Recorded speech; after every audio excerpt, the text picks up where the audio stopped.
Chief, I hope you're staying hydrated. I hope you're looking after your mind and your body, and ultimately not being too hard on yourself, but just hard enough. I know I need to find that balance. Today, I want to say as well, thank you for joining me again, but I want to talk to you today about emotional intelligence and emotional maturity. What is it and how can we develop it? Well, it's something that when developed is very, very important, very, very usable, and honestly, it can be your best trait. Someone that is emotionally intelligent is someone that understands emotions, does not let them control that person,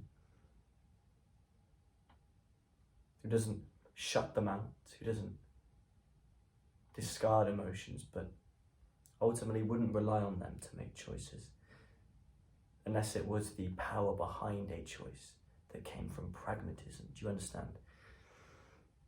Chief, emotions are a tricky thing. They're beautiful. They can be lenses. Depending on how you feel, or depend how you view a certain scenario, you could have the most beautiful sunset in front of you. But if you were the most depressed you'd ever been in your life, it would just be colours. You probably would barely see it, but you could have, on the other hand, a boring wall in front of you, but if you were filled with happiness, you would appreciate that wall. Emotions can spawn from numbers of different reasons, but acting on emotions is where it can get dangerous, Chief.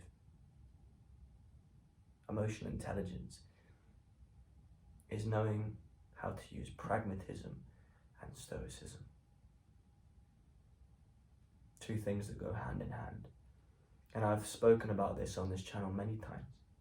Stoicism, typically a masculine trait,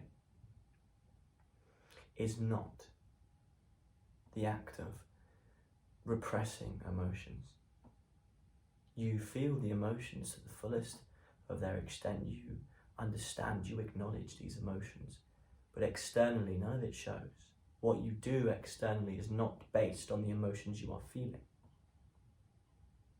It is possible to acknowledge your emotions, to respect them, but to also act according to your brain. It's definitely possible, Chief. And this is what stoicism is. You may use these emotions if they are needed, if you need to call upon them. For instance, let's say you had an argument with someone in the day and you wanted to say something really mean, maybe you even wanted to get physical, but you are respectful in the conversation, maybe you even diffuse it in the best way possible, but you hold the emotion in. Maybe some of that emotion stays around for a lot of the day, and then you go to the gym and you expel it. That's an example of emotional intelligence. Because what you feel isn't reality, what you do is reality. How you feel is just a lens.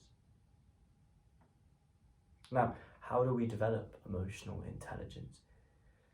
Can I be honest with you, Chief? That's a hard question to answer. On the surface level, you can practice stoicism, but that takes time to master. I've not anywhere near mastered it. I'm just working on it every day. Mastering stoicism is the repetition of constantly trying to be better.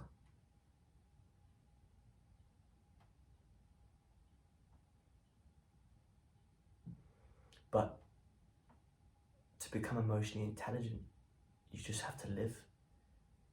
Emotional intelligence comes from maturity, which comes from experiences, which garners wisdom. But this usually comes through pain, Chief, through going through struggle.